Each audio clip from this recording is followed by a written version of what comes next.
ব্যারাকপুরের জনসভা থেকে রক্ষা কবচের যে গ্যারেন্টির আশ্বাস দিয়েছেন নরেন্দ্র মোদী, সেই গ্যারেন্টির আশ্বাসকে কার্যত কটাক্ষ করল তৃণমূল কংগ্রেস।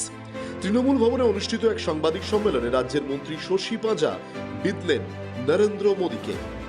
মোদিজি, আপনি আজকে বাংলা এসে আপনার গ্যারেন্টির কথা বললেন, কিন্তু এই গ্যারেন্টিতে রয়েছে যে আপনারা বিজেপিরা ধর্ষণকারীদের আশ্রয় দেয়।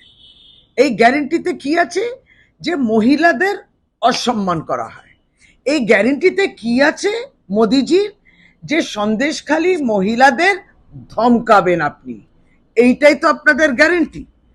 সন্দেশখালী মহিলাদের কে দিয়ে বিজেপি যেভাবে মিথ্যা অভিযোগ করিয়েছিলেন, আজকে সেই মিথ্যা অভিযোগ যে তাদের উপরে ধর্ষণ হয়েছে, তাদেরকে যৌন হেনস্থা করা হয়েছে, এই সম্পূর্ণটা তো বিজেপি করেছে, কিন্তু সেটা অস্বীকার করলেন আপনি। আপনি মা বোনেদের কাছে ক্ষমা চাইলেন না।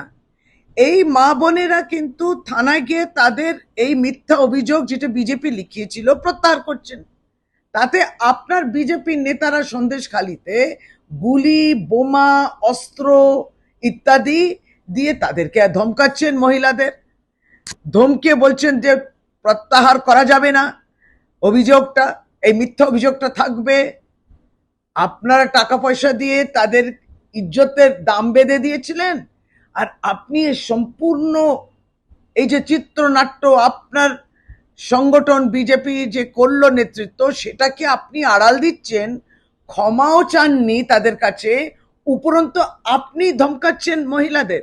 কিন্তু সন্দেশখালী মহিলারা নারী শক্তির রূপ, এবং তারা সত্য কথাই বলবেন যে তাদেরকে ধর্ষণ করা হয়নি। তারা সত্যটাই বলবেন যে বিজেপি এই মিথ্যাটা তাদেরকে দিয়ে লিখিয়েছে। তারা সত্যই বলবেন, কারণ তারা বাংলায় থাকেন এবং বাংলার নারী শক্তির জয় হয়, বাংলার নেত্রী মমতা বন্দ্যোপাধ্যায়। এবং তাই আপনার গ্যারেন্টি কিন্তু নারীর বিরুদ্ধে, নারীকে অসম্মান করা হচ্ছে আপনার গ্যারেন্টি। ব্যুরো রিপোর্ট, বাংলার পালস টিভি, কলকাতা।